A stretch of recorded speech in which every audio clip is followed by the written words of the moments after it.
Hi, hi everyone, welcome to my YouTube channel. You're watching Sarah live, and here before you is a presentation I bring to you. It is a school project, uh, and below here I have a presentation to make, and the presentation is all about predicting the students' performance in exams using AI and machine learning. I already introduced myself as Sarah. I really want to appreciate all of you who are watching me right now, and I encourage you to subscribe to my YouTube channel as I continue bringing you all this. So the the the the title of my project is predicting the students' performance in exams, basically using the AI and the machine learning. So when you go to the down slide, what kind of a problem am I investigating when predicting the student's performance?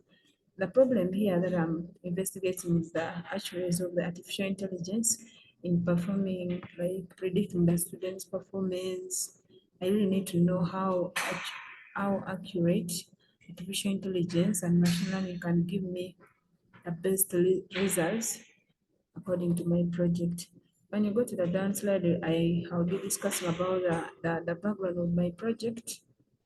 Basically, the background of my research is based on the impacts of artificial intelligence on the education sector, in which AI is based on algorithms that enable machines make decisions on their own instead of humans. And this technology has improved users' experience in a variety of areas, such as in teachers. AI has impacted on teachers, whereby it has helped teachers to get our learning resources anywhere, anytime, and therefore it saves time. Another one is the knowledge. The knowledge. We find AI giving us a lot of knowledge, and this one involves like two levels. One of them is training the students, how students can receive and understand how to use AI, and the knowledge that human beings ought to have as they live in this world. Another impact we have is on students, where students are helped achieve great success by guiding students with relevant exercises and personalized learning. Those are the impacts of AI majorly on this project, but there are many more, or in many sectors, but majorly this one is on education. When you go to the downer slide, you find that there is also what we call AI accountability. Accountability refers to the ability to be accountable and responsible for an outcome, and it is the cornerstone of governance in AI. We remember very well that whenever we do something, we need to be accountable for, especially for the sober guys, like the sober mind people. And I am one of them. I need to take precautions and be accountable for whatever happens with my project. So how will I be accountable in my AI project? One of them is I'll be assigning responsibilities, me, the programmer, and the person who is going to be working with this system. I assign responsibilities, what I'm supposed to do and what that person is supposed to do. Another thing is ensuring the sharing regarding expectations, and this explains what needs to be delivered, how long it will take, and how much it costs to produce good results. Another one is being open about issues and risks, because in everything we do, there are risks. So there are also profits. So this is one of the factors I will be doing and considering in my project. Another thing is giving and receiving feedback. I will be expecting feedbacks once I've given out the results, like I'm uploading these videos. I'll be expecting feedback from you by maybe through comments and many more. Another thing is when you go down here is the significance of my project. What is the significance? What makes me do this? And maybe I talk about the benefits. The significance of my project, especially in this study will educate on the design and implementation of artificial neural network that is like associated algorithm for machine learning for detecting the students' performance that I will be using. Another thing of my project, like the significance, is this research will also serve as a resource base for other scholars and researchers interested in carrying out further research about the same topic that I am doing right now. You find that as you go down, when you go to the downer slides, will be talking about the AI project scope. The AI project scope in this study, I will cover the mode of operation of artificial neural network and how it can be used to predict the student's performance. And some of the scopes include like the financial constraints and the time constraints. When you talk about the financial constraint, the insufficient fund tends to impede the efficiency of the researcher, especially me, in sourcing for relevant materials, literature, or information, and in the process of data collection. The next, this time constraint, I think it is also self-explanatory. When you go to the downer slide, I talk about the problem statement. What exactly makes me do this project of predicting the students' performance? One of them is I looked at observing the poor academic performance of some students in higher institutions of learning, and that's what I talk about, the university, technical colleges, and the rest. So it made me think, I think it's better to predict the students' performance so that there will be improvement in the performance, since the system can detect and you'll be able to know before even you do the exams. Another slide down here talks about the AI research questions. The research questions, based on my project, will be the questions I can be asking myself, or you out there can be asking yourself or asking me. They are here listed below. How will you predict the students' academic performance? What algorithms are most used in predicting your students' academic performance? What are the mostly used in pre-evaluation techniques? Which countries have the most researchers publishing on the same topic? Which years were more work published in the same topic? And many more as you see them. When you go to the downside is the hypothesis. This really means the assumption, like even before I do my project, I should be having an assumption how I can implement this and which kind of results do I expect. Below, for me, I said that using the supervised learning techniques and appropriate models gives accurate results, and my results will be will almost, I'm not saying that it will come exactly the way I put it here, but it will almost be in the same format since I'm using the same models, algorithms, and many more. When you go down here, I talk about the research objectives. What are the objectives of this research? What are the objectives of this project? The research objectives of my project are, one of them is to examine the use of artificial neural network in predicting the students' academic performance.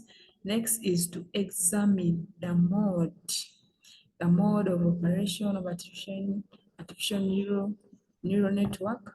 The next one is to identify other approaches for predicting students' academic performance, because in this research I'm doing, I am able to view even other researchers who are doing the same research as I am doing right now. So it has helped me identify other approaches of predicting the students' performance, like data mining techniques and many more. When you go down, I talk about the AI methodology to be used. In this section, I will introduce the students' performance prediction model through the use of machine learning classifiers. The main steps in my methodology are as follows. One, I start by obtaining the data set that will be obtained from the cargo section, and the cargo is where most of the programmers share a lot of issues like coding, work assignment, and many more. Next step is I will look into the data pre-processing, which include removing the missing values, encoding, categorical data, feature scaling, splitting the data set, and feature selection. Those are the steps of pre-processing my data set. The next one, once I have pre-processed my data, I will move on to training my models such as Gaussian naive Bayes, support vector machine, random forest, logistic regression, and k-nearest neighbor, using the trained data and predict students' performance in exams using the test data. I will also provide analysis of my model using a variety of performance metrics or evaluation metrics, and those matrices are, we talk about accuracy, confusion matrix, recall, F1 score, and precision. These are my evaluation metrics. And I was talking about the k-nearest neighbor or the random forest, logistic regression. Those are models of machine learning. When you go to the down slide, I bring you the diagram, how it will be. These are steps followed in my what? In my methodology while implementing this project. So I'll be making some correction a little bit here. Yeah. I explained everything here in this table, as you can see from the previous slide. When you go down to the downer slide here, we'll be talking about the AI, the machine learning models. ML refers to the machine learning models used, and I've already discussed them in the methodology, what I really be using. These are the same things, Gaussian naive Bayes. The Gaussian naive Bayes classifies supervised learning, machine learning algorithm that is derived from the naive Bayes that follow the Gaussian normal distribution for continuous data variables. Support vector machine is also a supervised machine learning algorithm that mostly used for classification or regression problems, and many more. As you see, they are self-explanatory. When you go down here, I bring you the references of the same, that these are references of the people that also did the same topic that I am doing. When you click any of them, you should be able to see how they are working on their research. They carried out majorly on the year of 2021, and this is 2022. I'm doing mine. When you go down in the downer slide, also there is also a continuation of references, since my lecturer needed like 15 of them. That's why they are also here. So you can click at any and you will get a sample and the same explanations, or with maybe simple differences. When you go down here, I come to my conclusion.